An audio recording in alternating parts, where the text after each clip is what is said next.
Bon vendredi les pirates, le vendredi c'est jour de live, donc cette vidéo de 7 h du matin, plus le live de 19 h où vous allez commencer à poser vos questions dans la journée. Je vous mettrai le lien sur cette chaîne YouTube, mais vous avez aussi dans la journée, hein, en complément de ce live, le Telegram, le canal Telegram que vous avez en descriptif de cette vidéo, le lien pour aller sur Telegram, juste sous le catalogue des 135 formations. Vous avez le lien pour aller sur Telegram, et la journée je vous mets des textes, je vous mets des audios, je vous mets des petites vidéos shorts et tout ça pour vous donner la grinta, pour mettre en application ce que vous apprenez dans les formations.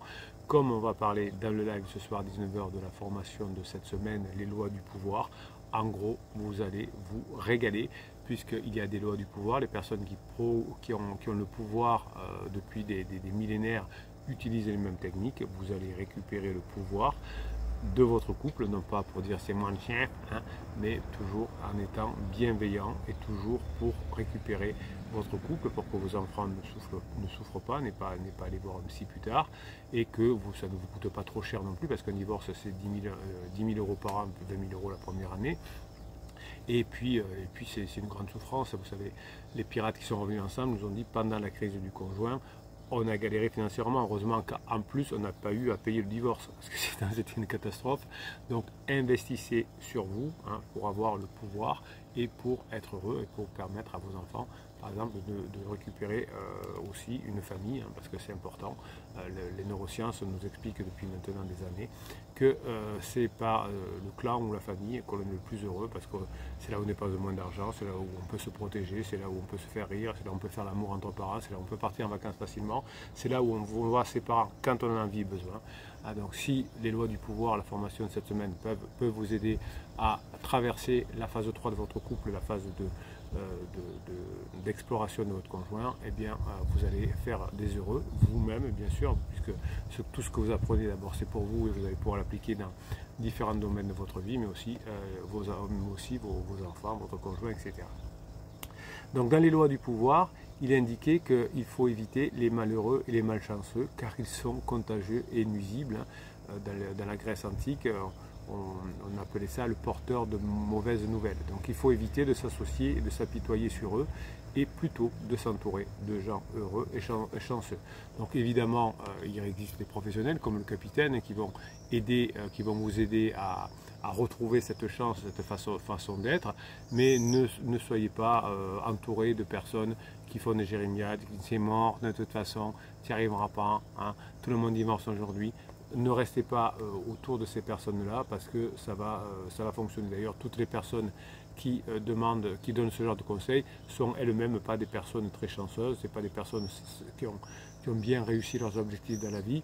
Les personnes qui ont bien réussi leurs objectifs de la vie, qu'ils soient sportifs, politiques, chefs d'entreprise, artistes ou je sais pas quoi, vous diront ne lâche rien.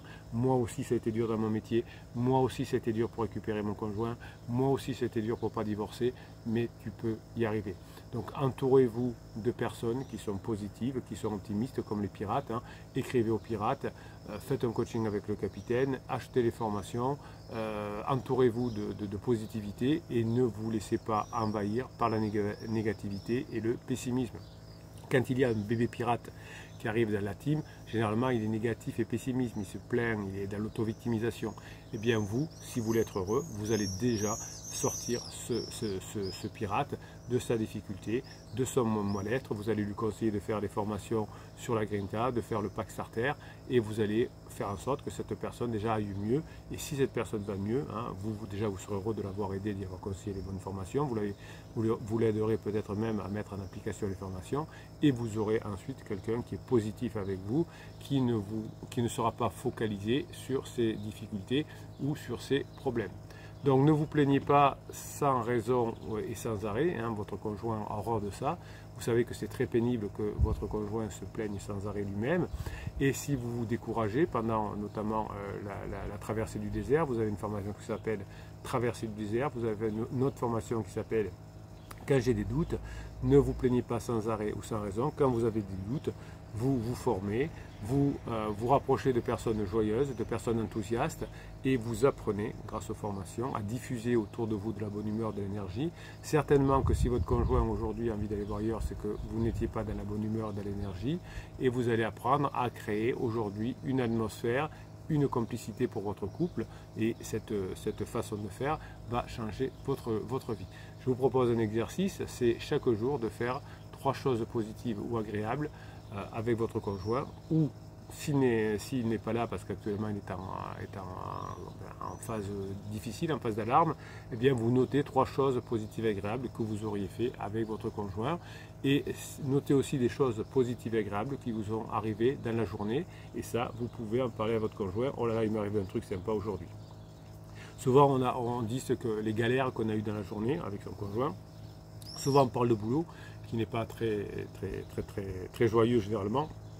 C'est une erreur de trop parler de votre travail dans votre couple. Souvent vous me dites, oui mais du coup on parlait que du travail, mon conjoint adore parler de travail. Oui, mais c'est pas parce qu'il adore parler du travail, vous avez vu où ça vous menez, donc on va éviter. Donc en revanche, si vous dites j'ai eu une bonne nouvelle au travail, j'ai vu je sais pas quoi, un arc-en-ciel dans le ciel, ça m'a fait super plaisir, et puis tiens, quand tu m'as envoyé ce message aujourd'hui, quand tu m'as appelé à midi, eh bien, ça me fait plaisir. Aujourd'hui, tu m'as fait rire avec cette blague, le soir enfin, en tout cas vous ferez ça quand vous serez passé en phase 4, vous commencez à le faire. Le soir vous dites 3 choses qui ont été bien avec votre conjoint dans la journée.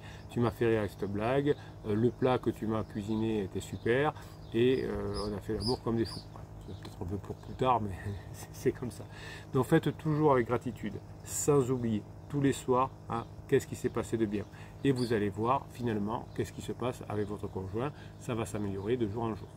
Une autre loi du pouvoir indique que vos ennemis, entre guillemets, alors donc quand Sun Tzu dit vos ennemis, c'est les personnes avec qui vous n'êtes pas d'accord. Donc on va dire par exemple votre conjoint, gardez votre ennemi près de vous, du Sun Tzu. Et c'est une des lois de pouvoir aussi de Robert Greene, gardez vos ennemis près de vous. Si vous avez vu la formation sur le Sun Tzu, j'en parle déjà. Donc évitez de virer votre conjoint de la maison, évitez les mauvais conseils type mets-le dehors, il va réfléchir, fais-le réfléchir, dis-lui que puisque c'est comme ça qu'il parte, etc. Tout ça, ce n'est pas des très bonnes idées. Gardez votre conjoint près de vous, vous pourrez le surveiller. Alors c'est vrai que c'est un peu pénible parce qu'il rentre, il sort, il n'est pas de bonne humeur, mais les personnes qui ont mis leur conjoint dehors, ça mord les doigts en disant au moins quand il est là, on peut discuter quand il est en up, mais là on ne peut jamais discuter parce que je l'ai mis dehors et j'ai fait l'interdit de le rapprocher de pansement.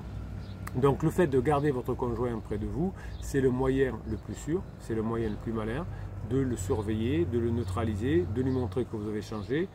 Évitez le fuis-moi je te suis qui va faire de l'ignorance à la fuite, parce que ça c'est une manipulation qui ne passe pas quand le conjoint est en crise. Et évidemment, vous allez faire en sorte de pouvoir faire face, de pouvoir dialoguer avec votre conjoint au fur et à mesure de l'avancée de vos progressions. Chaque fois que vous allez mettre en place une formation, eh bien, vous allez améliorer votre relation avec votre conjoint, parce que petit à petit, vous allez apprendre à dialoguer, vous allez apprendre à diminuer le conflit, vous avez une formation sur les conflits, vous allez apprendre à créer une tension sexuelle. Et évidemment, vous n'allez pas éviter votre conjoint, vous n'allez pas le nier, vous êtes là, vous êtes bien présent et vous passez des bons moments avec votre conjoint. Évidemment, si votre conjoint vous fait une scène sur quelque chose, si vous fait une remarque négative parce qu'il est mal dans sa peau, ben ne le prenez pas de haut, ne faites pas une scène, mais ne fuyez pas non plus, en disant je te boude et je te réponds plus. Vous laissez dire, vous passez sur autre chose, et vous allez pouvoir petit à petit vous améliorer. Quand vous faites un silence radio, quand vous boudez, vous laissez mariner votre conjoint tout seul, et là ça fait un effet cocotte minute, et je vous déconseille de faire cet effet cocotte minute. Donc ne faites pas la guerre, ne faites pas la guerre froide, ne faites pas la guerre du tout, ne faites pas la tête, montrez que vous êtes une personne mature, montrez que vous êtes une personne responsable, montrez que vous êtes déjà passé en phase 4 et que votre nouveau comportement va attirer votre conjoint.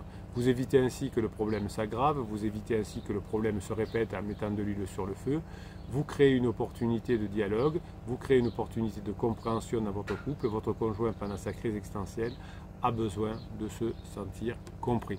Alors on peut faire des petits exercices pour s'entraîner. La prochaine fois que vous avez un conflit ou une tension avec votre conjoint en crise, au lieu d'ignorer, au lieu de fuir, au lieu de lui rentrer dans le lard, eh bien vous laissez passer un peu de temps, vous laissez diminuer l'émotion et vous parlez d'autre chose, et plus tard vous pourrez reparler du problème calmement, respectueusement.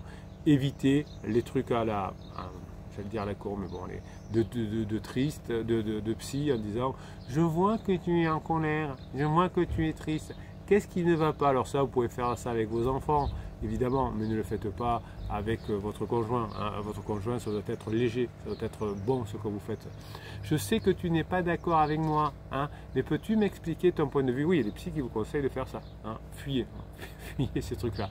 Je comprends que tu sois blessé, hein, je t'ai peut-être déçu, mais peux-tu me pardonner? Non, oui, j'ai eu un coaching la semaine dernière où, avant de connaître les pirates, le client avait consulté un psy qui avait dit ça. Je vois que tu es triste, je vois que tu es en colère, mais je t'invite à te calmer. Mais je ne suis pas ça, tu n'es pas mon père, tu n'es pas ma mère. Enfin. Donc, faites toujours avec empathie et sans agressivité. Vous savez que votre conjoint, on va prendre cet exemple du pirate du matin, c'est comme quelqu'un qui est bourré. On ne va pas lui dire « je t'invite à te calmer hein. ». Je vois que tu es bourré, je t'invite à te calmer. Non, on lui fait passer un bon moment, on lui fait passer autre chose et on voit comment ça peut améliorer les choses.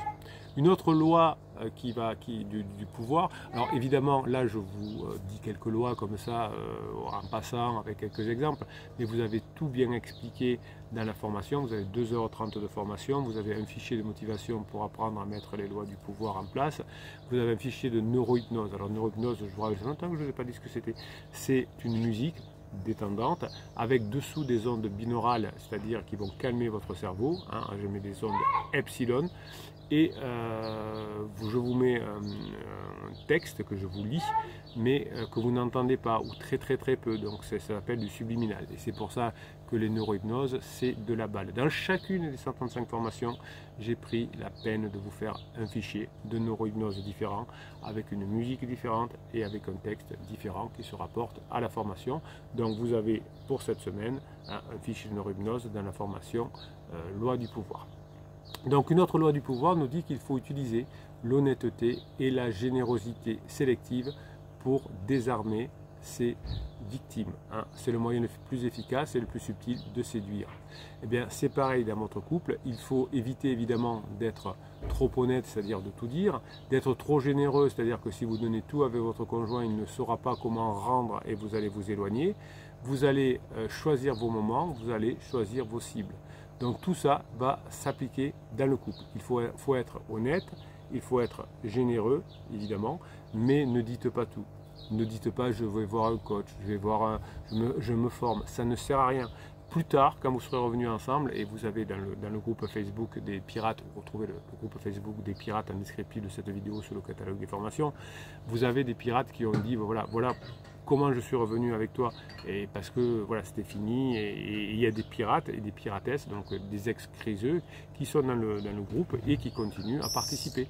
Même la personne qui est en crise a découvert les formations du capitaine et s'en servent pour la vie de tous les jours. Donc ne dites pas tout quand c'est pas le moment, hein. Être généreux et tout faire, c'est pas une bonne idée. Donc choisissez vos moments, choisissez vos cibles, choisissez ce que vous avez à dire, mais ne dites pas tout et n'importe quoi. Vous savez le truc de pansement écrit, nous on se dit tout parce que nous on tient, mais nous on est des âmes sœurs. Non, ce n'est pas les règles de fonctionnement du couple, ça ne fonctionne pas. Hein. Vous êtes là évidemment quand votre conjoint ne s'y attend pas, vous êtes là quand votre conjoint en a besoin, vous êtes surprenant, vous êtes sorti de la routine, hein, mais ça ne veut pas dire que vous êtes là tout le temps et par intérêt. Quand vous serez dans la phase 4 du couple, la phase de grande intimité, vous ferez chacun des choses de votre côté et vous serez très heureux de vous retrouver ensuite pour faire des choses ensemble avec des amis, etc. Mon exemple, madame va faire du yoga le dimanche matin, monsieur va faire du golf, on se retrouve à midi pour manger avec les copains au club de golf. Hein. Donc si vous voulez toucher ou impressionner votre partenaire en crise, ne lui dites pas tout ce que vous pensez, tout ce que vous ressentez. Hein. Quand vous êtes un bébé pirate, vous faites ces erreurs-là. Ne lui offrez pas tout ce qu'il veut, tout ce qu'il demande, ça ne sert à rien. Ne faites pas des compliments toute la journée, ne faites pas des gros cadeaux toute la journée.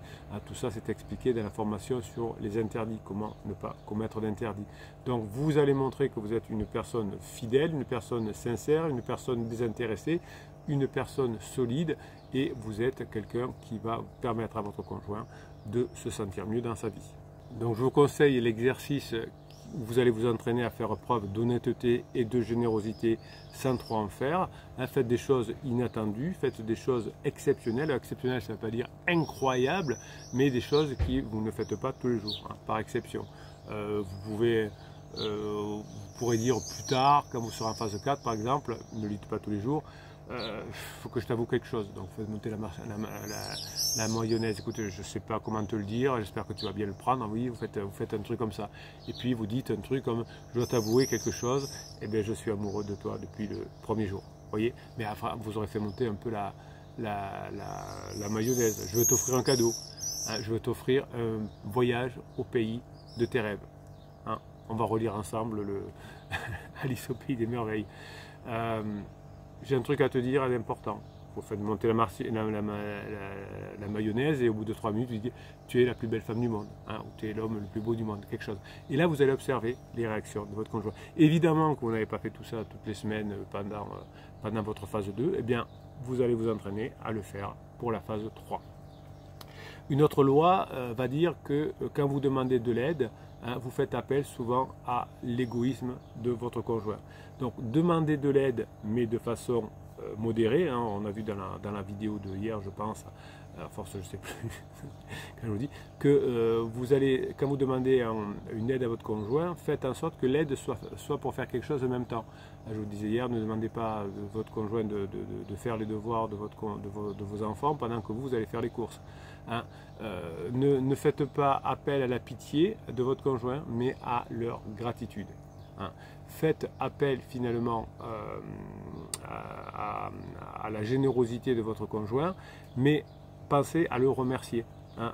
Si vous montez trop faible, trop redevable, parce que vous allez pleurer, parce que vous allez employer les mots de la chanson de Brel, ne me quitte pas, vous savez que cette chanson était un pastiche, comme je vous ai apporté des bonbons, c'était pour se moquer. Et pourtant, je sais qu'il y a des bébés pirates qui, quand leur conjoint est en crise, donc quand leur conjoint est bourré, leur mettent cette chanson, ne me quitte pas, ne me quitte pas, ne me quitte pas. C'est lamentable, hein, c'est un interdit, il ne faut pas le faire. C'était un pastiche, hein, Jacques Brel l'a dit plusieurs fois.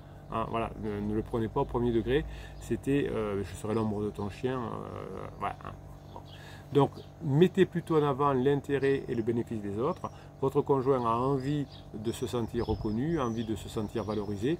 Donc, utilisez le fait que votre conjoint va vous aider à faire quelque chose, hein, pour que votre conjoint se sente bien après l'avoir fait parce qu'il a eu son compliment. Donc, demandez du soutien à votre conjoint, mais pas trop. Demandez de l'aide, mais pas trop. Des fois, vous avez zéro aide ou alors vous en demandez trop. Donc, ne soyez pas trop fiers ni trop indépendants. Demandez de l'aide, mais demandez de faire des choses ensemble. Si vous avez un problème ou une difficulté, demandez de l'aide pour le faire ensemble. Ne vous débrouillez pas tout seul, hein, ne vous renfermez pas sur vous-même, ne faites pas ce silence radio, ne vous excusez pas sans cesse en vous culpabilisant en disant je lui ai demandé quelque chose.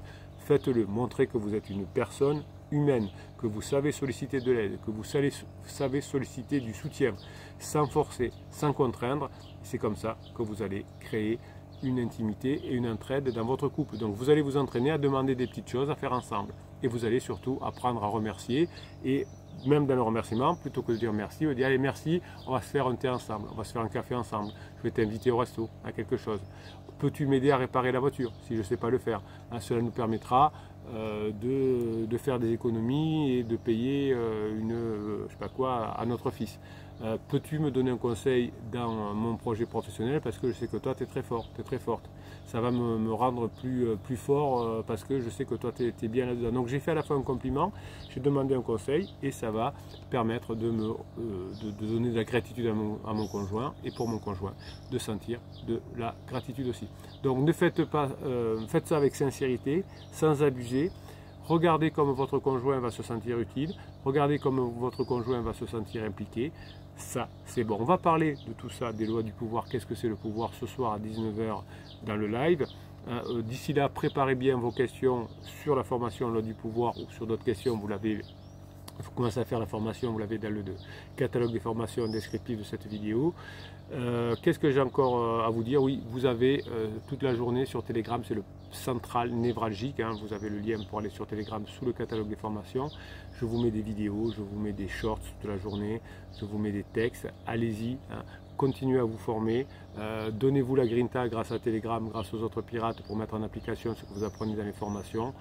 Non seulement ça augmente les probabilités de revenir avec votre conjoint, non seulement ça vous fait faire des économies, vous évitez de divorcer, vous atteignez votre objectif et surtout vous allez pouvoir mettre en place ces formations et les appliquer dans tous les domaines de votre vie, y compris dans votre travail. Passez la journée que vous méritez, je vous kiffe mes pirates adorés.